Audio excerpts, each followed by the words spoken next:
Good morning and अस्सलाम वालेकुम students. आज हम कर रहे हैं यूनिट नंबर 10 वाटर का पेज नंबर 73। इससे पहले हमने किया था पेज नंबर 72 जिस पे हमने पढ़ा था कि वाटर जो है वो हमारे लिए क्यों ज़रूरी है, ह्यूमंस के लिए क्यों ज़रूरी है, प्लांट्स के लिए क्यों ज़रूरी है, एनिमल्स के लिए क्यों ज़रूरी है। फिर हमने ये पढ़ा था कि ये वाटर जो है वो हमें किन किन सोर्सेज से मिल सकता है। सोर्सेज में हमने रेनफॉल, बारिश का जिक्र किया था। फिर हमने स्ट्रीम्स, लेक, पॉन्ड, इन सब का जिक्र किया था कि ये वाटर जो है वो रेन के ज़रिए नीचे आता है, फिर ये शामिल हो जाता है पुडल्स में, स्ट्रीम्स में, फिर वो दरिया में शामिल हो जाते हैं और दरिया जो है वो समंदर में शामिल हो जाते हैं। अब यही जो फ्लोइंग वाटर है, the flowing water passes over different kinds of soil. हमने कहा था कि ये पानी जो है वो स्ट्रीम से रिवर में और रिवर से फिर समंदर में शामिल हो जाता है। तो यही जो फ्लोइंग वाटर है, फ्लोइंग का मतलब है बहता हुआ, पासिस का मतलब है गुज़रना, डिफरेंट मुख्तलिफ,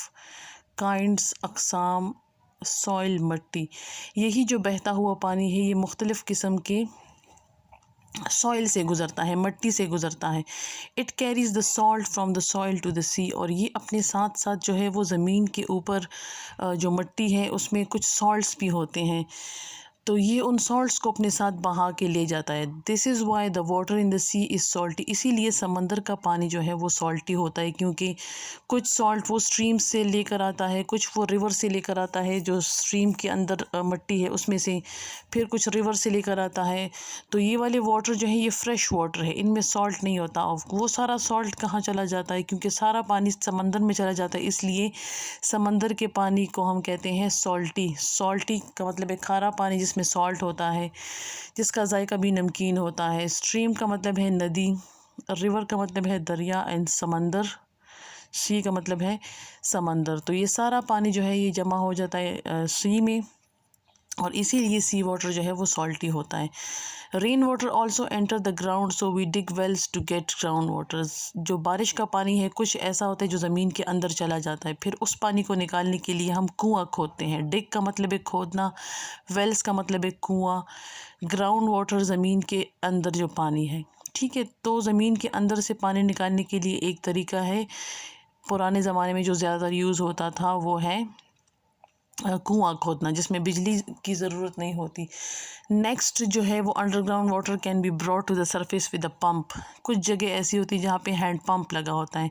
इस हैंड पंप को जो है वो हम मूवमेंट देते हैं और पानी इससे निकलता है। तो जो ज़मीन के अंदर पानी गया होता है उसको हम हैंड पंप से भी निकाल सकते हैं। ब्रॉट का मतलब है लाना। In some places there are natural springs where water comes to the surface. और कुछ जगह ऐसी होती है जहाँ पर कुदरती चश्मे होते हैं। स्प्रिंग्स का मतलब है चश्मे होते हैं, वो पानी ख़ुद ब खुद ही ज़मीन से निकलता है। उसके लिए ना वेल की ज़रूरत होती है, ना हैंड पंप की ज़रूरत होती है, ना किसी बिजली से चलने वाली मोटर की ज़रूरत होती है। वो पानी जो है वो ख़ुद ब खुद सरफेस में आता है। ये ज़्यादातर पहाड़ी इलाकों में होते हैं। स्प्रिंग्स का मतलब है चश्मे। इसके बाद we block flowing rivers with dams. जो रिवर्स दरियाओं का पानी है उसको हम जमा भी कर सकते हैं। उसको जमा करने के लिए हम एक बंद बना देते हैं, और वो बंद जो है वो उस जगह को फिर हम कहते हैं कि हमने डैम बना लिए। ठीक है, तो water can be collected and stored behind the dams. Collected का मतलब है उस पानी को इकट्ठा किया जाता है और वहाँ पर ये पानी जमा होता है। स्टोर्ड का मतलब है जमा। तो जब इसके लिए एक ख़ास टाइम आता है, जब ये पीछे वाली जगह पूरी भर जाती है, तो हम जो है वो टाइम टू टाइम इस पानी को निकालते हैं, जिससे बिजली भी बनती है। तो इस पानी को स्टोर करने का सबसे अच्छा ज़रिया है वो है डैम्स।